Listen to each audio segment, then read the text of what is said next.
있을게요.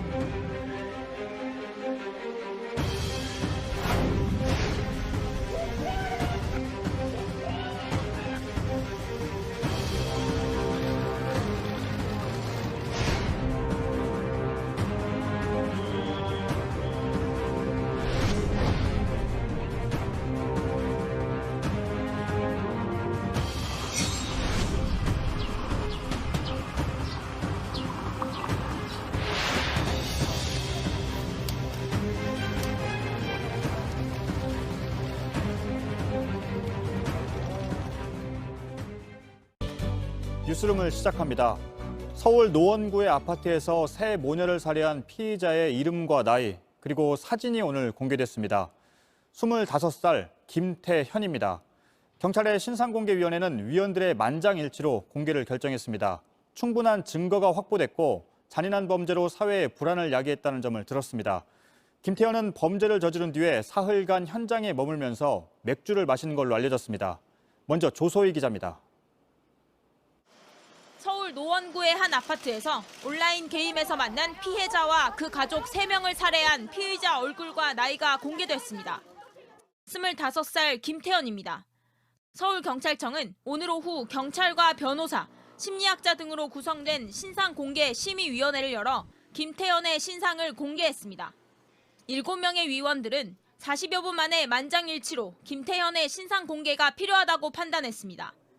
위원회는 치밀하게 범죄를 계획한 점, 범행 전부를 시인하고 현장에서 범행 도구가 확보된 점, 잔인한 범죄로 사회 불안을 야기해 국민적 관심이 집중된 점을 이유로 얼굴과 나이를 공개하는 것으로 결정했습니다. 김 씨는 범행을 저지른 뒤 사흘간 집에 머무르며 냉장고에서 맥주 등을 꺼내 마신 것으로 알려졌습니다. 경찰은 내일 오전 김 씨에 대해 사이코패스 검사를 진행할 예정입니다. 또 김 씨가 피해자들의 집을 어떻게 알고 찾아갔는지 등을 확인하고 있습니다. 김 씨는 경찰 조사에서 지난 1월 온라인 게임을 통해 알게 된 큰딸이 만남과 연락을 거부하자 앙심을 품고 택배 기사로 위장한 채 집에 들어가 귀가하는 큰딸의 가족 3명을 잇따라 살해했다고 진술했습니다. 김 씨의 신상을 공개해달라는 청와대 국민청원에는 잔혹한 스토킹 범죄에 분노하는 25만 3천여 명의 시민이 참여했습니다. 청와대는 신상 공개 결과를 알리며 이러한 범죄 행위의 재발을 막기 위해 처벌뿐 아니라 피해자 보호 등 관련 법제도를 지속적으로 강화해 나가겠다고 덧붙였습니다. JTBC 조소입니다. 이번 신상 공개는 살인으로 이어진 스토킹 범죄에 대한 시민들의 분노, 그리고 낮은 처벌에 대한 불신도 반영된 걸로 보입니다. 한 번 만났는데도 집을 알아내고 또 배달 노동자로 속여서 집에 들어간 것까지 철저하게 계획한 범죄라는 분석이 나옵니다. 전문가들은 피해자와 긴밀한 사이라는 망상에 빠진 스토커의 치밀하고 잔혹한 범죄라고 말합니다. 계속해서 송우영 기자입니다. 김태현의 범행은 결코 우발적이지 않았습니다. 경찰 조사 결과 김태현은 범행에 쓸 도구들을 미리 준비했습니다. 신분을 속이고 스토킹하던 여자의 집에 침입했다는 것 자체가 계획성이 있다라고 봐야 되는 것이 맞고, 차례로 저지른 살인 역시 미리 준비한 행동일 가능성이 높습니다. 치명상을 입은 부분이 그냥 몸싸움하다가 우연히 흉기를 찌를 수 있는 부분이 아닌 걸로 알고 있고요. 아주 명백한 고의가 있지 않는 이상 그렇게 되긴 어려워 보이고. 전문가들은 스토킹을 해온 김 씨가 피해자와 긴밀한 사이라는 망상에 빠졌을 거라 진단합니다. 김 씨는 온라인 게임에서 알게 된 피해자가 만남을 거부하자 범행을 저질렀다고 경찰 조사에서 인정한 걸로 알려졌습니다. 왜곡된 그 연애관 또는 잘못된 생각들을 가지고 일방적으로 자신의 생각을 피워왔다라고 보고, 살인을 저지르고도 3일 동안 현장에 계속 머물렀던 점도 이런 관계 망상에서 비롯된 거란 분석입니다. 뭔가 본인이 원하는 게 있었으니까 그 장소에 계속 있었던 거 아니겠어요? 추정컨대 사이코패스면서 어떤 성 도착 같은 것도 있고, 뭐 편집증적인 관계 망상 같은 것도 있고. 대체 이걸 갖다 어떻게 마무리해야지, 뭐 사체들을 어떻게 처리를 해야 되고, 이걸 자수를 해야 될지 말지, 이런 거에 대해서 어떻게 할지를 모르고 시간을 끌고 망설이고 하다가 이제 경찰은 이번 주 안에 김 씨에 대한 추가 조사를 마친 뒤 검찰에 넘길 예정입니다. JTBC 송우영입니다. 서울의 아파트에서 김태현이 스토킹하던 여성을 비롯해 세 모녀를 살해한 사건. JTBC는 지금부터 이 사건은 김태현 스토킹 살인 사건이라고 부릅니다. 피해자가 아닌 가해자가 부각돼야 한다는 점, 또 스토킹 범죄의 심각성을 담고 있다는 점을 고려했습니다. 저희 취재진은 범행 당일에 김태현이 피해자의 집으로 향하기 직전 모습이 담긴 영상을 입수했습니다. 그리고 우발적이라는 김태현의 주장과 거리가 있는 당시 현장의 상황도 취재했습니다. 먼저 송우영 기자입니다. 지난달 23일 오후 5시 7분쯤 김태현이 서울 노원구의 한 상가 지하로 들어갑니다. 흰 가방을 메고 손에는 비닐봉지를 들고 있습니다. 김 씨는 피해자 중 큰딸이 자주 가던 곳으로 알려진 지하 PC방에 15분쯤 머물다 나왔습니다. 세 모녀를 살해하기 직전 포착된 모습입니다.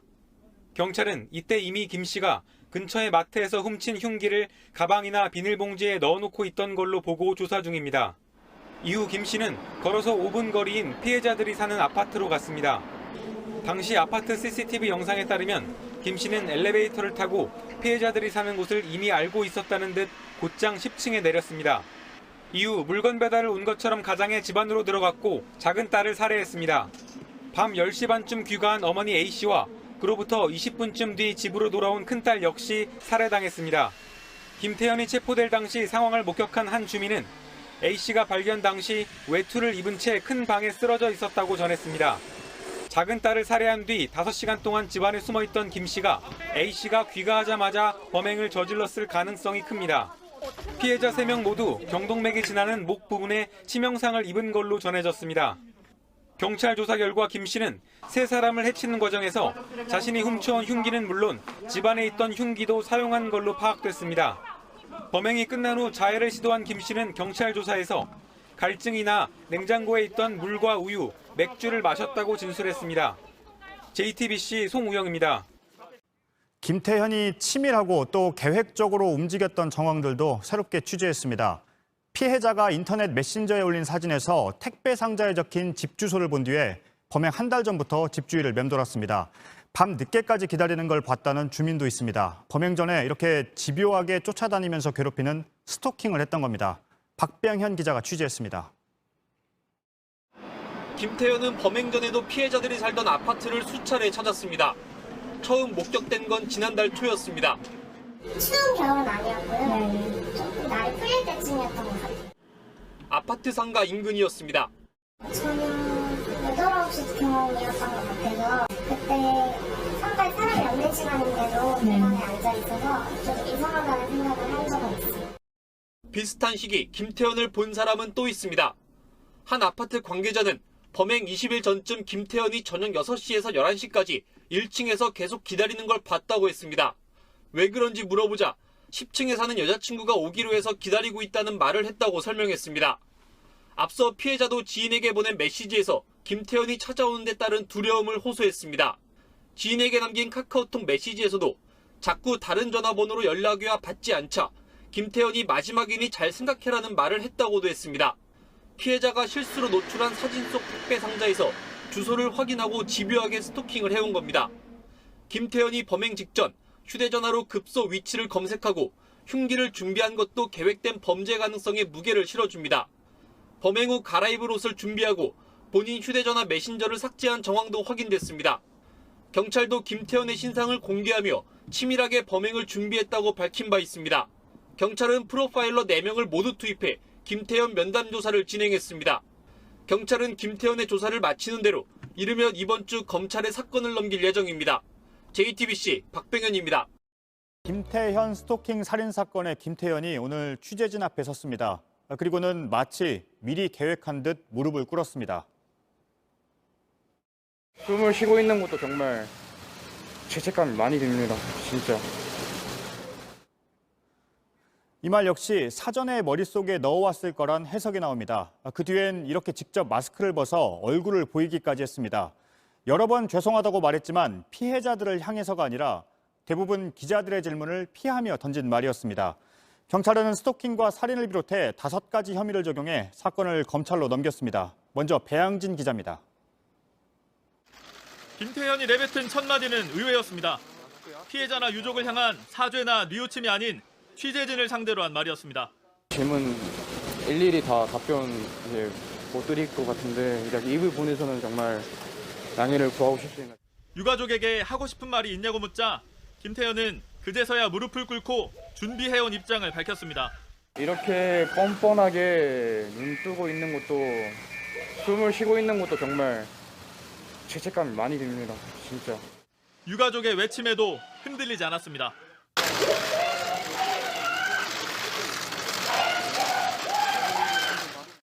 유가족분들 저로 인해서 피해 입은 모든 분들께 정말 사죄의 말씀을 드리고 싶습니다. 정말 죄송합니다. 범행 동기와 혐의 등을 묻는 질문엔 고개를 숙인 채 입을 다물었습니다. 근데 왜 죽였습니까? 근데 왜 죽였나요? 죄송합니다. 피해 여성분 스토킹한 혐의 인정하시나요? 죄송합니다. 10번 가까이 죄송하단 말을 반복했지만 피해 당사자들에 대한 사과는 없었습니다. 마스크를 벗어달라는 요청에 김태현은 망설이지 않았습니다. 마스크 한번 벗어줄 생각 있나요? 네.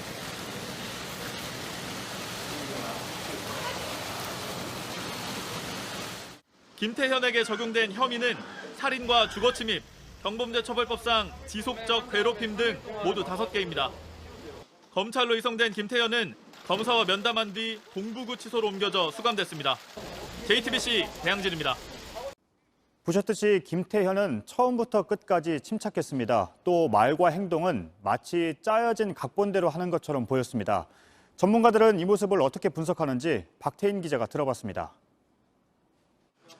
김태현은 나흘 전 오늘의 상황을 예고한 바 있습니다. 공개할 때 다 하겠습니다. 죄송합니다. 일단. 실제로 김태현은 미리 시나리오를 짠 것처럼 행동했습니다. 유가족분들에게 하고 싶은 거 없습니까? 지금 하겠습니다. 잠깐만 좀 놔주시겠어요? 팔 좀 놔주시겠어요? 네. 단계를 밟듯 무릎을 꿇고 고개를 숙이고 얼굴을 드러냈습니다. 김태현이 범행을 계획했던 것처럼 오늘 해야 할 말과 행동을 준비했을 가능성에 전문가들은 주목합니다. 이 친구가 이것까지도 아는 거죠. 언젠가는 신생 공개에 대해서 논의가 될 것이고 신생 공개가 되면 마치 사업 설명회를 하듯 의도한 발언과 행동이었다는 분석입니다.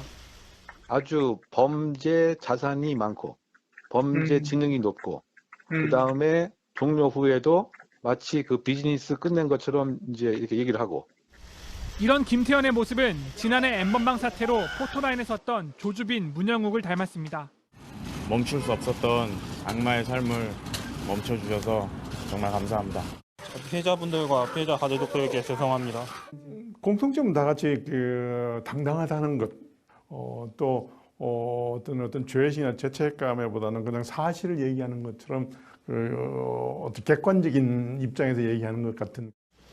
JTBC 박태인입니다.